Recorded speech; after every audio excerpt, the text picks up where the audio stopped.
I'm going to share with you an absolutely perfect podcast arc. It's actually the same formula that Chuck Lorre uses, the famous Hollywood producer, on all of his sitcoms. If you've ever watched Mom or Two and a Half Men or Big Bang Theory, this is the exact formula that Lorre uses to make all of those sitcoms a huge success. And now you can use it in all of your podcast episodes.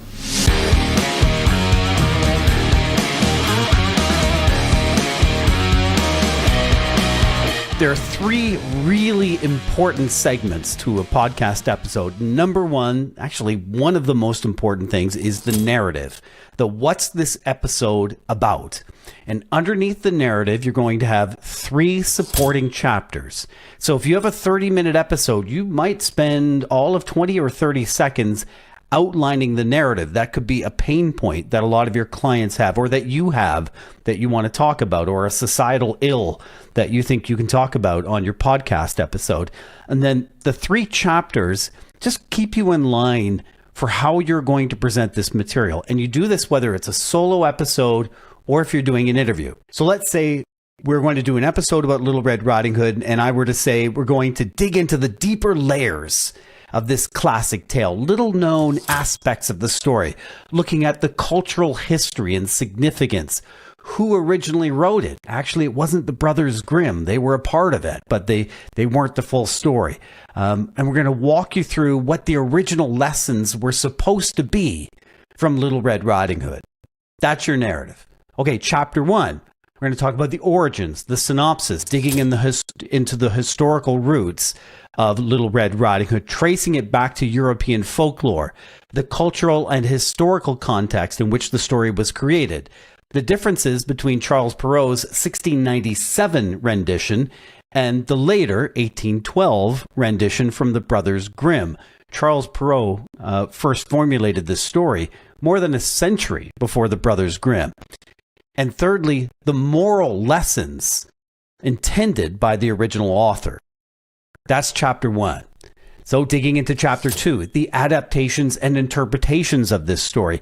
How did the story of Little Red Riding Hood begin to change and adapt over the centuries, from children's books to films to theater productions and modern retellings? The notable adaptations in literature, film, and TV. How the portrayal of characters, particularly Red Riding Hood and the wolf, have changed over the years. The influence of contemporary issues like feminism and psychological analysis of the story. Then chapter three, the hidden messages and lessons within Little Red Riding Hood. The symbolism of key elements and characters. The interpretations from psychological and feminist perspectives of Little Red Riding Hood, and the enduring relevance of the story's lessons in today's world. Now, when you think all that through, that's actually a pretty cool episode. I love that story, Little Red Riding Hood. I'm familiar with it. I would love to at least start listening to what that episode is about, if it's particularly well crafted. Of course, after those three chapters, come back to your narrative, explain what the episode was about, right? Tell them what you're going to tell them what you told them. And then conclude with a call to action or where people can get more information. Then the top piece, before you even get to your narrative, and this is really what sets this formula apart, is something I call a grabber, an opening story.